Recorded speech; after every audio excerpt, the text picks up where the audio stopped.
Welcome to Employee Benefit Plans and Business Sense. Hello, and welcome to a very special episode of Employee Benefit Plans and Business Sense with Dahl Lenk and myself, Kathleen Salas-Bass of KLB Benefits Law Group. We help employers and benefit plan service providers navigate the complex legal requirements of employee benefit plans. With decades of combined experience in employee benefits law, we guide clients through compliance matters, corrections, and IRS and DOL audits. And yes, we are as old as that makes us sound. Today, our episode is special because we have a guest. And it's very special because our guest is the delightful Tali Vaughn. Tali is a Regional Vice President of Sales and Consulting and Internal Partner Manager at eGPS, a Blue Ridge company. And she is a self-proclaimed 401k nerd who has spent more than 20 years helping employers design retirement plans that improve outcomes for both business owners and employees. She's nationally recognized for her expertise in plan design, prevailing wage retirement plans, and consulting strategies that make retirement plans more accessible and valuable for small and mid-sized businesses. Today, we're going to be talking about the various tax credits that employers can get by sponsoring a defined contribution plan and how important it is that employers are aware of them. So welcome, Tali. You're in the right place for 401k nerds. Perfect. I wanted to start off asking you a question about many small business employers assume that retirement plans are expensive and complicated. And they're not wrong. But how have the Secure Act tax credits changed that conversation? First of all, thank you guys so much for having me. This is going to be so much fun. Hopefully I can bring a little light to some fun tax credits. It's so funny because I think Secure 2.0 gave us 92 new regulations or something like that, right? 6 of which were mandatory to do something like Holy Diver. And then the rest were if you feel like it, it's available, right? There's all this, kind of jargon out in the industry, which then definitely makes it feel like our industry is incredibly complicated, right? And just sometimes unattainable for some business owners who just don't really know our world, right? I'll have to say, I hear employers say all the time, I'd love to have a retirement plan, but I just don't think I can afford one, right? And there's 3 different types of tax credits that really kind of debunk that thought process, right? I kind of always want to start with can we nerd out and do a little math first, right? Let's talk plan design, sure. Let's talk about retaining employees, of course. But realistically, a 12-person plumbing company, and I'm going to use plumbing a lot because my husband's a plumber, right? But, you could qualify for startup tax credits, automatic enrollment tax credits, employer contribution tax credits, that realistically for the first few years while we're trying to establish these plans, get them up and running and really make sure that kind of the bang for the buck is there, right? That it's definitely affordable, right? And how to design it so that it's the smartest plan for that particular business, because nothing's cookie cutter in our world anymore. Great. So thank you, Tali. It's so great to have you here. What in your experience are the most commonly overlooked retirement plan tax credits available to small employers? So back in the day, if I could even say back in the day, but a few years ago, right, the startup tax credits got all the attention. Oh my gosh, guess what? You can start a plan and it's not going to cost you a whole lot. From a fees perspective, I hate leading with fees and I feel like it gets all the attention. My most favorite tax credit is the employer contribution tax credit. You want to fund a match, you don't think you can afford it? You get up to $1,000 per person for 5 years. Wow. Your match, a profit sharing, a non-elective, right? So it really opens up the opportunity for business owners who maybe weren't thinking about their own way to optimize and maximize their contributions. But also my CPAs love this because they're like, tax credits, deductions are great, Tal, but credits, what's happening, right? They love it. They get it. The other type of tax credit that I feel like isn't getting as much hype as the startup tax credit is the automatic enrollment tax credit, right? Secure 2.0 said new plans, guess what, y'all? If you have 10 people, you have to have automatic enrollment. Right. So this is such a gimme, right? It's such a gimme from the IRS. They're like, we're going to require you to do something. And because you're doing it, you get an extra $500 tax credit. So you're requiring me to do something and rewarding me for following the rules. Like, that's a TPA's dream. Now, is right? that $500 per participant? I wish. It's per year. So this tax credit lasts 3 years. So it's just like, hey, you have this feature turned on, $500 first 3 years. So startup tax credits for fees, 3 years up to $5,000. Startup tax credits for, automatic enrollment tax credits, 3 years, $500 flat. And then the employer contribution tax credit, $1,000 per person for 5 stinking years, you guys. And it is graded, right? So it is graded, right? 100% of the up to $1,000, 100% of whatever the employer puts in up to $1,000, 75% of whatever they put in up to 1,000, 50% up to 1,000, 25% up to 1,000. So depending on the demographic of employees and those that are taking advantage of the plan and the features that they're taking advantage of the plan, that 5-year tax credit for the employer contribution, which arguably is my favorite, is just so stinking attractive. Right. And so, Tali, the just to emphasize for a new employer who might be listening to this, the expert in the tax credits is the plan provider, correct? Like you at EGPS and Blue Ridge, the third party administrator, your firm can counsel the client on how to maximize those tax credits to for themselves, right at the beginning. Absolutely. It's part of kind of that plan design process, right? When we're looking at this, yes, we're talking about fees and we're talking about, goals and dreams and all the good things. But part of what we walk through is, okay, now we figured this out. Guess what? Because you've said you'll do a safe harbor match, you're going to get up to $1,000, right? Well, ultimately, we want the CPAs to dictate and mandate and do the forms and bless Right. the mess, right? Ultimately, at Right. the end of the day, but absolutely lean on your third-party administrator to guide you through all the available tax credits, because some of them are applicable to new plans only. Some of them are actually applicable to existing plans, like the automatic enrollment tax credit.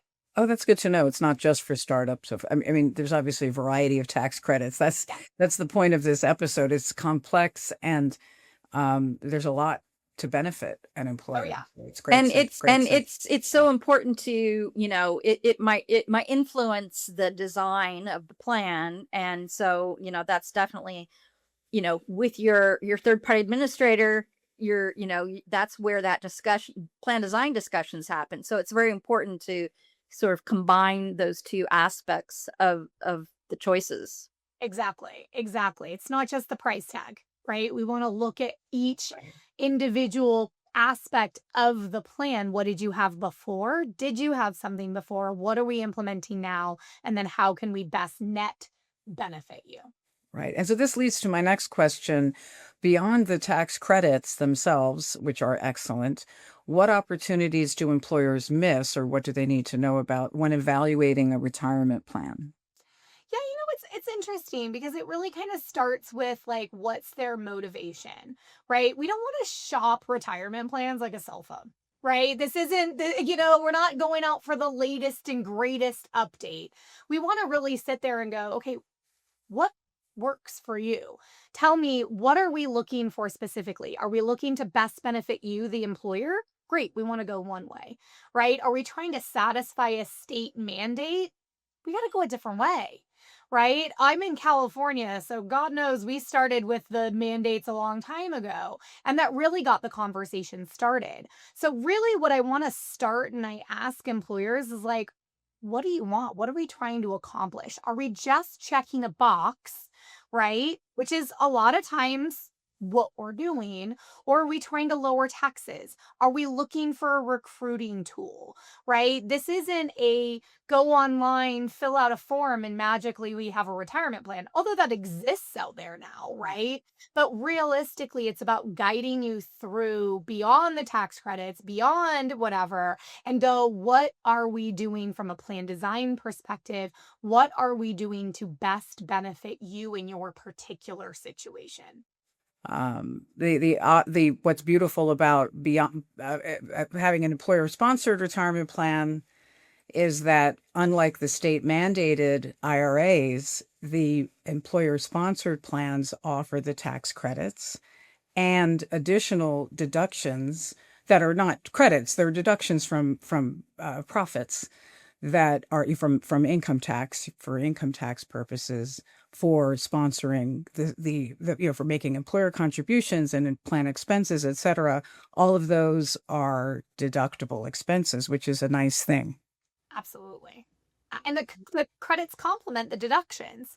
Anything that isn't creditable, right, can then be deductible. And I shouldn't say anything. That sounds very grossly over exaggerated. But when we're talking about employer contributions, right, if we do a non elective contribution, say like that safe harbor non elective, so we can maximize our owners and then fund a sexy profit sharing in addition to it, right? When we've got that going on, well, part of it's going to be creditable, the other part is deductible, right? Yeah. So we're kind of getting both the best bang for their buck, right? They're getting a lot of really great benefits that I think without walking through kind of your industry experts or your plan design consultants, someone that really knows what they're doing, when you leave yourself to that DIY style design of a retirement plan, those are just the chunks of things that get missed, right? Things that maybe you wouldn't have thought about, right? Rewarding your employees for the first 5 years with $1,000 as a tax credible expense, it doesn't cost you anything. So instead of putting that on the paycheck, maybe you throw that in the retirement plan, you get a tax credit for that, right? Nobody pays taxes on that. And your CPA just fell in love with you for bringing something that's a little bit unique to the table, right? It is. Those tax benefits are beautiful. Lovely. So and honestly, what I'm hearing you say makes sense to me that each employer has their own factual situation and their own goals, and they need the advice of a good TPA, such as Blue Ridge and EGPS, to design their plan, to maximize all of the good benefits for themselves of having this plan. And I just wanted to wrap up with a final question. How can thoughtful plan design help employers maximize both tax savings and retirement outcomes for employees?